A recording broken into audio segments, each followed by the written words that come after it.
मैं सिंदूर तो पति के नाम का लगा रखा था, दिल में कोई और बसा रखा था। दोस्तों, पति को छोड़ना नहीं चाहती थी और अपने नए नए प्यार से दूर जाना नहीं चाहती। तो अपने प्यार को पाने के लिए उस प्रीति ने अपने पति को लगा दिया ठिकाने और अपने बाप का कर दिया कत्ल। इन्हीं सब बातों को जानने के लिए आइए इस वीडियो को चालू करने से पहले दोस्तों वीडियो को कर देना लाइक, चैनल को कर लेना सब्सक्राइब। दोस्तों, ये सच्ची घटना है दिल्ली की। साउथ दिल्ली में दोस्तों एक अनिल शर्मा नाम के एक व्यक्ति रहते हैं। उनकी शादी हो जाती है प्रीति शर्मा नाम की एक लड़की से। दोस्तों, ये प्रीति शर्मा नाम की एक लड़की जो होती है वो ब्यूटिक का दोस्तों कार्य करती है, ब्यूटिक चलाती है। एक दिन दोस्तों ब्यूटिक पर गुफरान आते हैं। उनकी नज़र दोस्तों उसकी ब्यूटिक पर पड़ती है तो नज़रों क्या मिली, आँखों के रास्ते रास्ते प्यार रफ्ता रफ्ता दिल में उतर गया और प्रीति और गुफरान ने फिर कभी मुड़कर पीछे नहीं देखा। दोस्तों, दोनों के बीच मुलाकातों सिलसिला ब्यूटी से सीधे बेडरूम तक आ पहुंचा।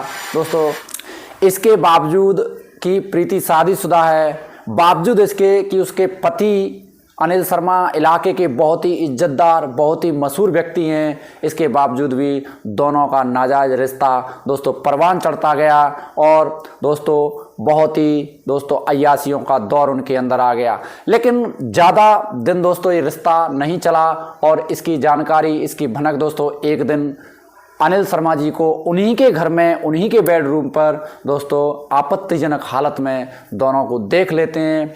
अनिल शर्मा जी दोस्तों जैसे ही इनको आपत्तिजनक हालत में देखते हैं उनके पैर के तले ज़मीन खिसक जाती है। दोस्तों, वो बहुत दुखी होते हैं, बहुत परेशान होते हैं क्योंकि वो बेइंतहा दोस्तों प्रीति से प्यार करते थे।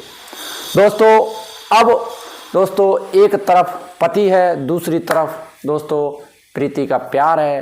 अब अगर जब पति को पता चल गया तो कहीं ना कहीं दोस्तों अड़चनें प्यार में रोड़े आने लगे। प्रीति को समझाने लगे कि आप ऐसा मत करो। दोस्तों, वो कुछ समझती, कुछ कर पाते उससे पहले ही दोस्तों एक दिन खबर आती है 11 मई 2004 को कि प्रीति के जो पति हैं वो गायब हो गए हैं। ये प्रीति ऐसा रिपोर्ट थाने में लिखाती है। दोस्तों, अब उनका जो प्यार था वो परवान चढ़ गया, एक दूसरे से घुल मिल गए, एक दूसरे की बाहों में आराम से दोस्तों सहमने लगे, रहने लगे, क्योंकि उनके जो प्यार का रास्ते का जो रोड़ा था दोस्तों पति अनिल शर्मा वो अब इस दुनिया में कहीं नहीं है। पता नहीं वो कहाँ गुम हो गए, उनका क्या हुआ। दोस्तों, ये सब कुछ चलता रहा, उनका प्यार पनपता रहा बहुत ज़ोरों पर। दोस्तों, अब बीच में समस्या ये आ जाती है कि जो प्यार जो चल रहा था, इधर तो दोस्तों प्रीति भी खर्चीली है और उधर जो गुफरान होता है वो भी बहुत ज़्यादा पैसा खर्च करते हैं प्यार में। दोस्तों उड़ाते हैं, मस्ती करते हैं, खूब लुटाते हैं पैसा। लेकिन दोस्तों जो ब्यूटिक होता है उससे अब उनका खर्चा चलने वाला नहीं था। उससे जो कमाई होती थी उससे उन दोनों का खर्चा चलने वाला नहीं था। तो दोस्तों उनको पैसे की और ज़रूरत पड़ती है। अब इन सारी चीज़ों को देखते हुए उसकी नज़र पड़ती है जो उनका पिता होता है, बहुत ही रईस थे पिता, पैसे वाले थे प्रीति के पिता, उनके खजाने पर। तो वो उनकी ओर रुख करते हैं, उनके पैसे की ओर रुख करते हैं। तो दोस्तों पिता के घर पर ही वो रहने के लिए पहुंच जाते हैं। दोस्तों, जब रहते रहते पिता के खजाने को खाली करने लगते हैं तो अब पिता को, जो पिता थे सुजीत सिंह, उनको इनके जो अय्यासपन थे, इनकी जो प्यार था गुफरान और प्रीति का, उसके बारे में पता चलता है। उनकी तिजोरी के बारे में पता चलता है कि मेरा पैसा फालतू दोस्तों उड़ाया जा रहा है।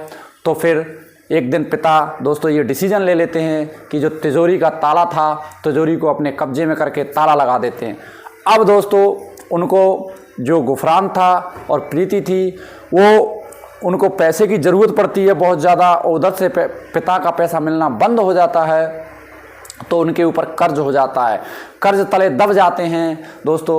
तो फिर और उन पर प्रेशर आने लगता है कर्जदारों का। तो वो एक साजिश रचते हैं, एक प्लानिंग रचते हैं कि कैसे हम पिता की जो जायदाद है उसको हड़पें, पिता की जो तिजोरी है, पिता का जो पैसा है वो अपने कब्जे में कैसे करें। तो दोस्तों एक प्लानिंग करते हैं और 10 जनवरी 2009 को दोस्तों 10 जनवरी 2009 को जो पिता होते हैं उनकी एक खबर आती है। दोस्तों प्रीति जाकर के थाने में रिपोर्ट लिखाती है कि मेरे पिता गायब हो चुके हैं।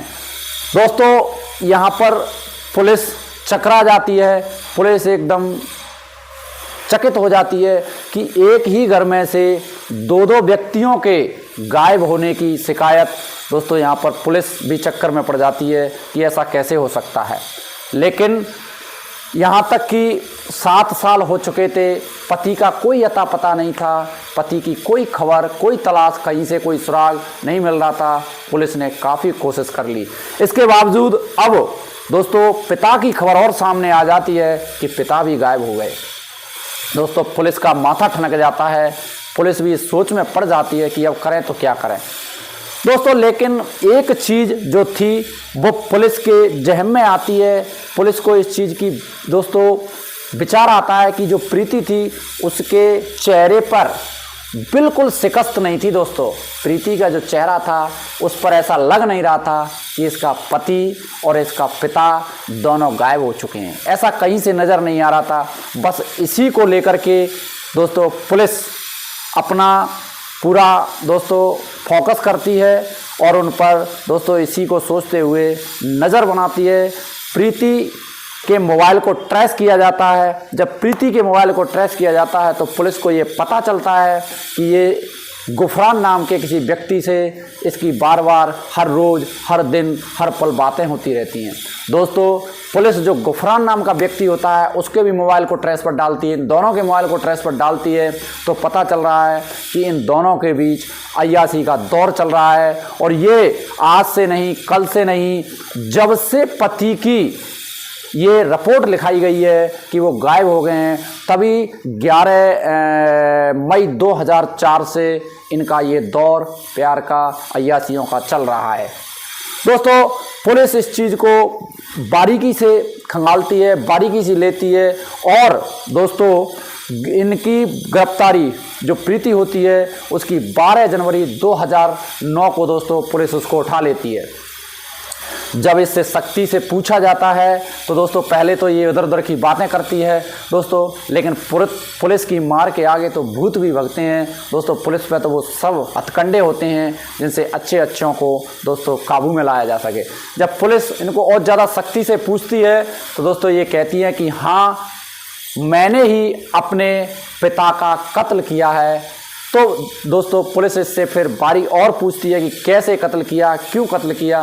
तो दोस्तों ये बताती है कि मैंने एक प्लानिंग के तहत मैंने पिता की जो जायदाद थी उसको हड़पने के लिए, पिता के पैसे को इस्तेमाल करने के लिए, अपने शौक़ को पूरा करने के लिए, अपने प्यार को दोस्तों बरकरार रखने के लिए मैंने ही अपने पिता को एक दिन प्लानिंग किया कि अपने दोस्त गुफरान, अपने प्यार गुफरान और उसके एक दोस्त को घर पर बुला करके जैसे ही इस बात को पिता को पता चलता है कि 2 अनजान व्यक्ति मेरे घर पर आए हुए हैं तो पिता एकदम से अनजान व्यक्तियों को देख करके परेशान हो जाते हैं और सोचते हैं कि कोई मसला है। लेकिन जब तक सोचते हैं कुछ कर पाते हैं उससे पहले ही ये प्रीति और गुफरान और उसका दोस्त तीनों पिता को पकड़ करके तकिए से उनका मुंह बंद करके और उनको मार देते हैं।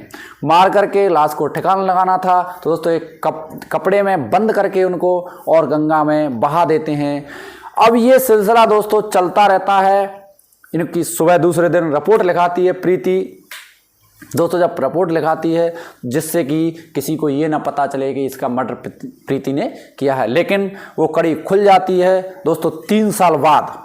ये कड़ी 3 साल बाद खुलती है 2000 दोस्तों 12 में जा कर के।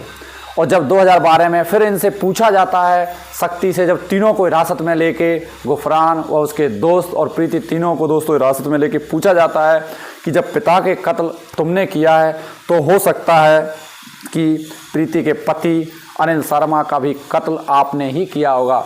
लेकिन दोस्तों ये जो पति की जो गायब होने की, गुमशुदगी की जो दोस्तों कहानी है वो अभी बंद है उसका भी कोई खुलासा हो नहीं पाया है। अभी पति के बारे में जानकारी इन्होंने मना कर दिया, लेकिन पिता की इन्होंने कबूल कर ली है। दोस्तों इन तीनों को जेल में डाल दिया गया है। दोस्तों ये पूरी कहानी, पूरी घटनाक्रम सुनाने का मेरा उद्देश्य दोस्तों आपको परेशान करना या आपका दिल दुखाना नहीं है। बस दोस्तों आपको जागरूक करना है, आपको सचेत करना है कि ऐसे दोस्तों बरगलाए हुए केसों से बचें। यही मेरी आपसे एक विनती है। दोस्तों वीडियो को लाइक कर देना, शेयर कर देना और हो सके तो दोस्तों कमेंट में कमेंट कर देना। चलता हूँ दोस्तों, फिर मिलते हैं एक नए वीडियो के साथ। तब तक के लिए जय हिंद, जय हिंद।